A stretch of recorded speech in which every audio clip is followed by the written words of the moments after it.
So now टेल्ला platforms, अब देखिए आज इतने खराब मार्केट में 13.41% का रिटर्न देने वाला आईटी का स्टॉक आपके सामने है। और वही मैं आपसे दोबारा कहूँगा जो मैं पहले कहता था, टेल्ला एक यूनिक कंपनी है मार्केट के अंदर और बिल्कुल अलग है बाकी स्टॉक से। आईटी स्टॉक्स के अगर आप देखें, अगर आपको क्लाउड में कोई कंपनी चाहिए तो वो सिर्फ और सिर्फ आपकी टेल्ला प्लेटफॉर्म्स ए क्लास में आती है। और यहाँ पर एक दिन हो चुका है और HDFC सिक्योरिटीज 1350 रुपये का टारगेट टेल्ला प्लेटफॉर्म्स का दे रही है, क्योंकि टेल्ला के Q1 के नंबर्स आउट परफॉर्म कर रहे हैं। और जो लार्ज कैप इस वक्त नहीं दे पा रही हैं वो आपको मिड कैप में आपको टेल्ला देते हुए आ रहा है। इसकी परफॉर्मेंस, इसकी डिसेंट परफॉर्मेंस की वजह से आज आपको 13.5% की तेजी देखने को मिली है। तो क्या इस स्टॉक में अभी और तेजी बन सकती है? कितने के टारगेट, क्या HDFC के टारगेट को भी सरपास कर सकता है? ये हम देखेंगे और समझेंगे। बिल्कुल यहाँ पर कर सकता है। इसका एक बड़ा रीजन है जो कि मैं बहुत पहले आपको बता चुका था, अलर्ट कर दिया था। हालांकि यहाँ पर जब ये 500 रुपीज़ के आसपास था टेल्ला, टेक्निकल भूल थी मेरी तरफ से, मुझे इसका टारगेट 400 रुपये का नज़र आता था, लेकिन वहाँ पर मैंने बहुत बड़ी गलती करी है उस टेक्निकल की वजह से। वो मेरा सबसे बड़ा डिसअपॉइंट था टेल्ला के अंदर। लेकिन मैं हमेशा से आपसे यही कहता था कि टेल्ला जैसी कंपनी अगर आपको देखनी है क्लाउड में तो सिर्फ और सिर्फ आपको टेल्ला पर ही फोकस करना है। इसके बिजनेस पर मैं हमेशा यहाँ पर पॉजिटिव रहा और मैं आपसे यही कहूँगा कि अगर आपको बहुत अच्छे से टेल्ला को समझना है, आप इसके बिजनेस को समझिए। आपको पता चल जाएगा टेल्ला अगले नेक्स्ट मल्टीबैगर में यहाँ से भी यहाँ पर शामिल होती हुई नजर आएगी और यहाँ से भी एक बेहतरीन रिटर्न आपको बनाते हुए देखने को मिलेगा। तो यहाँ पर आपका मार्केट कैप जो है ना वो 16,611 करोड़ का यहाँ पर हो चुका है, मिड कैप की कंपनी। और वापस हमको रिकवरी देखने को मिल रही है। एक टाइम था कि 75% की गिरावट हो गई थी टेल्ला के अंदर और उस वक्त भी मैं बिजनेस को ही एनालिसिस करके आपके सामने रखता था और आज उस बिजनेस के हिसाब से तो बिल्कुल परफेक्टली बैठा है। लेकिन उस वक्त थोड़ा सा नई खरीदारी में ना प्रॉब्लम हो गई थी। और अभी कंपनी का पी रेशियो देखिए, स्टॉक का पी रेशियो 34.20 आ चुका है। 26.99 का इंडस्ट्री पी है। आज इंडस्ट्री भी डाउन है क्योंकि आपके लार्ज कैप से बहुत ज़्यादा गिर गए हैं। मिड कैप में भी आपके काफ़ी स्टॉक्स गिर गए हैं 4-4, 5-5%। तो उसकी वजह से इंडस्ट्री आपको डाउन देखने को मिला है। अदरवाइज 27 के ऊपर जा चुका था। कभी इंडस्ट्री 35 भी था, 35 का इंडस्ट्री भी। ये एक टाइम था, वो कोविड से पहले का टाइम था ऑलमोस्ट मेरे ख्याल से। तो वो यहाँ पर ना आपको देखने को मिलता है। रिकवरी हो रही है लेकिन अभी लार्ज कैप से थोड़ा सा बच के रहें। यहाँ पर जहाँ पर आपको अच्छी ग्रोथ देखने को मिली है स्टॉक्स में, उन ग्रोथ स्टॉक्स पर फोकस करिए। आज के लिए नहीं, लेकिन आप लंबे समय के लिए आप टेल्ला को अगर आप समझना चाहते हैं तो आप इसके बिजनेस को समझिए। आप लंबे लॉन्ग टर्म इन्वेस्टर भी बन सकते हैं इसके अंदर। तो यहाँ पर ये दिखता है। लेकिन आईटी में वॉलीटिलिटी बहुत ज़्यादा, वो कहीं ना कहीं हमको भी तंग कर सकती है क्योंकि हमारा पी रेशियो जो है ना वो 34.20 पर है। अब ये इंडस्ट्री पी के एबव है। भले ही नंबर्स अच्छे आए हैं लेकिन वैल्यूएशंस वाइज बहुत ज़्यादा यहाँ पर ना अभी थोड़ा सा स्ट्रेच होने लगा है। टेल्ला का स्टॉक अभी स्ट्रेच होने लगा है। तो भले ही ग्रोथ आई है लेकिन एक टाइम ऐसा आएगा कि टेल्ला भी उससे बचेगा नहीं अगर आईटी के अंदर बहुत बड़ी गिरावट आती है, क्योंकि नंबर्स Q1 नंबर्स ना बहुत ज़्यादा वीकेन है स्टॉक्स के। लार्ज कैप में, मिड कैप में काफ़ी स्टॉक्स हैं। टेल्ला तो आउट परफॉर्म किया है, लेकिन भले ही टेल्ला ने आउट परफॉर्म किया है, ये कंसोलिडेशन मोड में भी जा सकता है कि एक ही रेंज में बना रहे। तो ऐसा भी हो सकता है, बाकी गिरे लेकिन ये स्टॉक एक रेंज में बना रहे। तो यहाँ पर निवेशकों को जो एक गेन है, जो प्रॉफिट है, वो एक सीमित दायरे में रहेगा, आपका डाउन नहीं आएगा। तो ऐसा भी इस स्टॉक के अंदर पॉसिबल है। अब वो यहाँ पर ना वो बहुत सारी चीज़ें आ जाती है। FIS कैसा यहाँ पर टैकल करते हैं, म्यूचुअल फंड्स वाले किस तरीके से यहाँ पर देखते हैं, तो वो यहाँ पर भी देखना पड़ता है। तो यहाँ पर आपके सामने ये है, आपके सामने छोटा सा फंडामेंटल इंडिकेटर्स क्या कह रहे हैं। लेकिन फिर भी आज ऐसा क्या हुआ, बहुत छोटी सी नेट सेल यहाँ पर ना बढ़ती हुई नजर आई। ऐसा क्या हुआ टेल्ला के अंदर कि अचानक से इतना बड़ा बूम मिल गया 13.41% का। यहाँ पर बहुत ज़्यादा समझने वाली बात है। 3 क्वार्टर अगर आप देखें 2022 से आपका सितंबर से 2022 दिसंबर और 2023 मार्च, ये 3 क्वार्टर यानी Q2, Q3 और Q4 एकदम शांत क्वार्टर निकले थे। एकदम शांत क्वार्टर दर क्वार्टर आपकी नेट सेल 6.36%, 2.18%, 4.16% नेगेटिव में भी चली गई थी। लेकिन आपका जो लेटेस्ट क्वार्टर आया Q1 2023 जून का, ये आप देखिए यहाँ पर 9.31% ग्रोथ देखने को मिली है, यानी कि 3 क्वार्टर को भी सरपास कर गया। इवन यहाँ पर 2022 से जून के क्वार्टर को भी सरपास कर गया।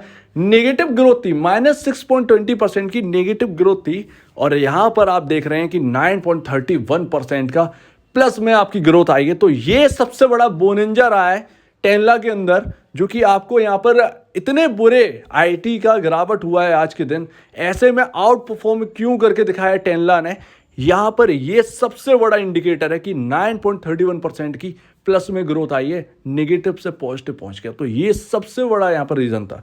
आप net cell year on year basis देखिए, आपके 2022 से जून की कंपैरिजन 2023 जून में कितना परसेंट आपका देखिए। Net sales year on year basis पर आप देखिए 1.12%, -1.73, -2.29 घटती जा रही थी। अगर आप ईयर ऑन ईयर बेसिस पर भी पिछले क्वार्टर्स को कंपेयर करें, ग्रोथ बिल्कुल एकदम डंब हो गई थी, बिल्कुल शांत ग्रोथ, एकदम बिल्कुल मतलब नेगेटिव में जाने लगी। तो ऐसे में टेनला का स्टॉक टूट गया था बुरी तरीके से।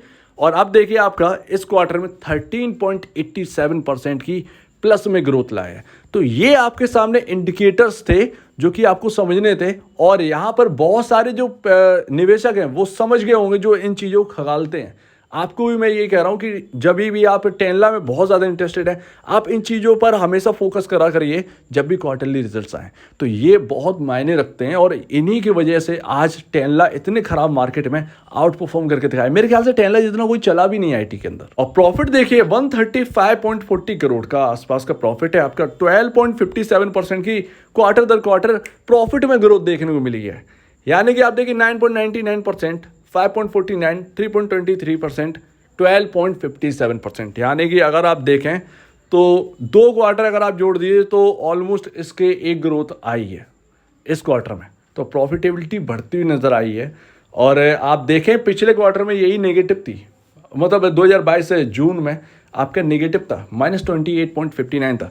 ईयर ऑन ईयर बेसिस पर देखिए तो 34.85% का जंप देखने को मिला है प्रॉफिट में ईयर ऑन ईयर बेसिस पर। और पिछले जो क्वार्टर हैं ये सारे क्वार्टर नेगेटिव है, -18.89%, -26.26%, -14.47%।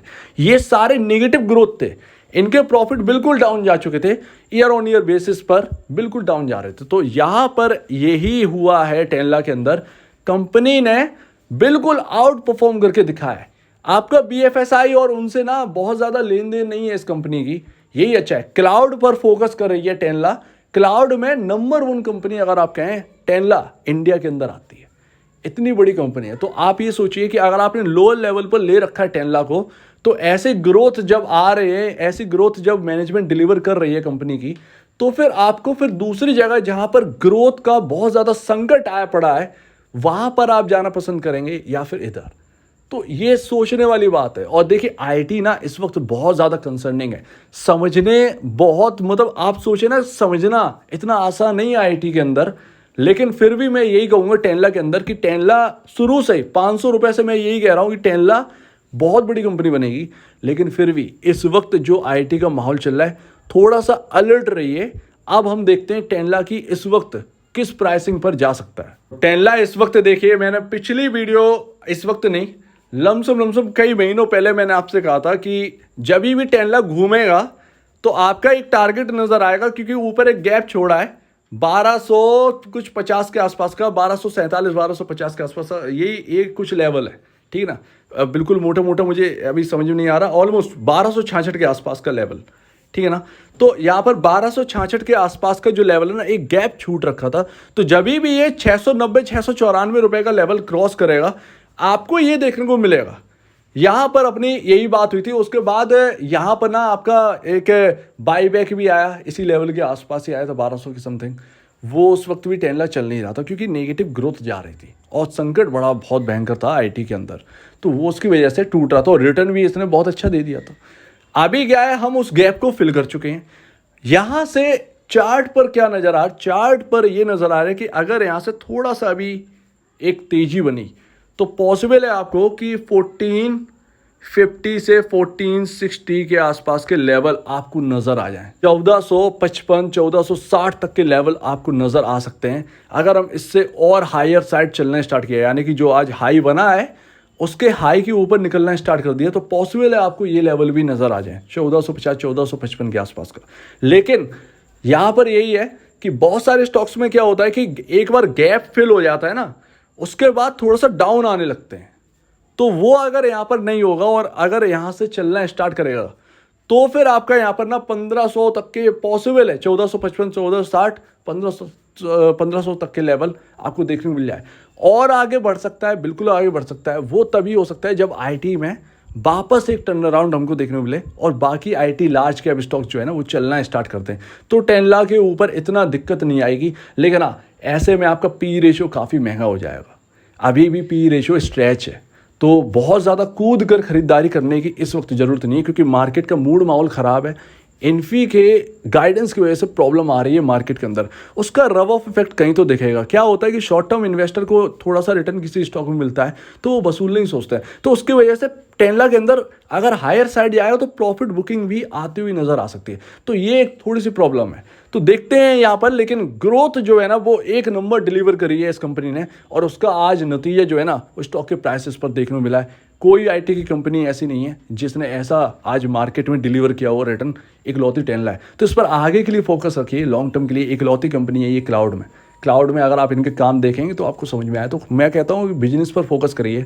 जो अभी ले रखे हैं वो थोड़ा सा स्टॉप लॉसेस के साथ चलिए, ये तो है। जो पुराने निवेशक हैं, किसी ने 700, किसी ने 600, किसी ने 800, 900 रुपये पर ले रखा है, उनके तो काफ़ी हायर साइड पर आ चुके हैं, आ चुके हैं। और Q1 के नंबर्स भी बहुत अच्छे आए हैं, तो वो एडजस्टेड रहेगा वो सारी चीज़ें। लेकिन हाँ, इसमें आप ये समझिएगा 100-150 पॉइंट अप डाउन पता नहीं चलेगा, क्योंकि वॉलेटिलिटी कहीं ना कहीं आईटी में बहुत ज़्यादा रहने वाली है।